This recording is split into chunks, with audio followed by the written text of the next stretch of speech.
With today's class, we're starting to look at some real applications of derivatives and concepts related to them. Now, they're really not the real world application that you might imagine in terms of high-tech things and so on, but there are applications in the sense that we're going to be using those concepts to solve certain problems. So let's see, what problem are we going to look at today with this topic of linear approximations? Well, the problem is the following. Let's say that we're working with the function y equals f of x. And let's say that we need to compute f at some value a. So we need to compute f of a, but that computation is difficult to do. Now you can imagine right now that I'm assuming that we're doing these calculations by hand. Now if we have a computer, probably we can do any kind of calculations we want, but we'll come back to that, because then again, how does the computer do those calculations? Somebody's got to tell the computer how to do those calculations. If we cannot do them, neither can the computer. So let's try and look a little bit more in depth into this idea. So the opportunity that we're going to be using in this situation is, let's say that again we have this function, we cannot compute it easily at some value a, but there is a point nearby, some value c, for which f of c is easy to compute. Okay, so let's say that we're dealing with some number, let's say the square root of 4.2, right? It's not very easy to compute, but we know how to compute very easily the square root of 4. Okay, so that's the situation we're trying to deal with. So the idea that we're going to be using in order to get an approximation is to use the tangent line. Okay, so what we're going to do is we're going to use the ease of computation that we find at this value c, which is nearby. We're going to compute the tangent line there, and we're going to use the tangent line to try and approximate the value of the function at a. Notice that if we try to compute the value of at a of the tangent line, we end up with something very close to what we need. We need f of a, but by using the line we can figure out what LF of a is. L is for linear approximation of f, which is our function. And notice, of course, because the tangent line is a line, the computations with the line are very simple. I mean, we can figure out what the value, the y coordinate of a line is, given any x coordinate, even by hand. It's very easy to do. So now that's not always going to be possible, or not always going to be particularly easy. You may have noticed that I've skipped over one little problem, and that is to construct a tangent line I need not only f of c but also f prime of c. So we're going to keep our fingers crossed and hope that the derivative of our function f of x is also easy to compute at c. So let's see how we're going to implement this now algebraically. So what we're dealing with is a function that is differentiable. We have to be able to construct a tangent line, so it has to be differentiable at c, not at the value we want, at c. Okay, this number nearby.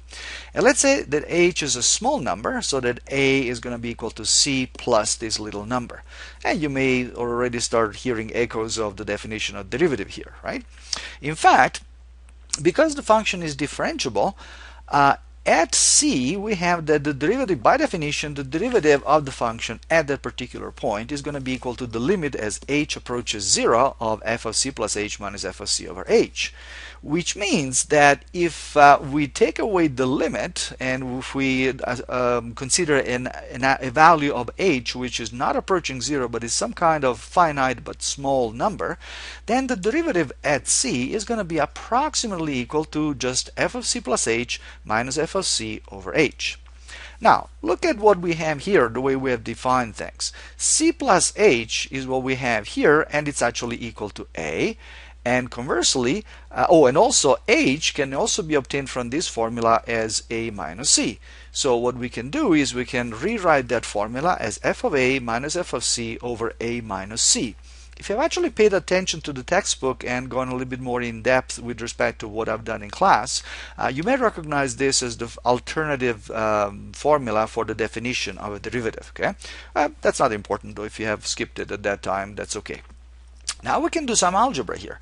So what I can do is I can multiply both sides of this approximate equation by a minus c, so get rid of the denominator, and I end up with this relationship. And now what I'm going to do is, remember, our original task was to find f of a. Well, I can isolate f of a from that equation and end up with the fact that f of a is going to be approximately equal to f of c. Remember, we're assuming that's easy to compute, plus f prime of c, which, as I said, we're also going to be hoping that is easy to compute, times a minus c. Well, that one is definitely going to be easy to compute since it's just a difference. Okay. So now let's recap here. So what we have is we have our function which is differentiable at this value c, and we have a small number and we're close to c. We can construct that approximation. We can construct that for any value close to c. So instead of writing a, I can write the familiar x. And so what I can do is I can say, all right, as long as I'm close to c, my function at x is approximately equal to that expression on the right hand side. But what is that thing on the right hand side? Well, this is the tangent line. Notice f prime of c is the slope of the tangent line, right? And c, f of c, are the coordinates of the point where we are working at. So this green point here, the point c, f of c. And what you're looking at is pretty much the point slope form of the equation of a line. So this is just the tangent line, nothing more to it. And that's why what we're going to be doing is we're going to think of the tangent line as the linearization of f of x. So what we've done is we've started from our function f of x, we've constructed this tangent line, and now we're considering this tangent line as being some way of straightening up the curve that we're dealing with near the point C. Of course, that approximation and the linearization work as long as we're close to this value, and we're going to see more of that later. But again, it's something that we can do and can prove to be quite useful. Because of that, we're going to call that a line, which again is the tangent line, just a linearization of f of x. So, and we're going to denote it as L sub f of x. Now, in summary, so what have we done so far? We started from a differentiable function at c. We pick any value x that is near c. Then we can say that the value of the function at x is going to be approximately given by that easy formula. So this tangent, which is just the equation of the tangent line. You may have noticed that I've repeated that fact several times. So hopefully that's going to give you the suggestion and the hint that this is an important fact to remember. What we're doing is we're constructing what we call the linear approximation or linearization of this function at c. And what it is, it's just the tangent line. Now, as a linearization, as a tool for approximating, this thing is going to work as long as f of c and f prime of c are easy to compute, and as long as x is close to c. Now, what do I mean by close? Well, that's going to be dependent on lots of different factors, okay? But probably we can use just the graph of the function to try and figure out when that approximation is going to be good. Notice that the approximation is going to be good, especially if the curve doesn't curve very much, if it's already straight, so the tangent line is going to be very close to it. So in other words, if the second derivative is going to be small. Now, this tangent line can be used, again, we've seen that the tangent line can be used as a geometric feature, right? We can think of the tangent line as just a feature attached to a curve at a point, or as an algebraic approximation. Moreover, this method can be applied not only to regular functions, of course, but they can also be applied to curves defined implicitly, as long as we can figure out what the coordinates of the point of a point nearby are, and also what the slope of that curve is at that particularly easy point. Also, it can be used for parametric curves. Again, same idea. We can do things either implicitly or through the formula for parametric curves, but it can be done.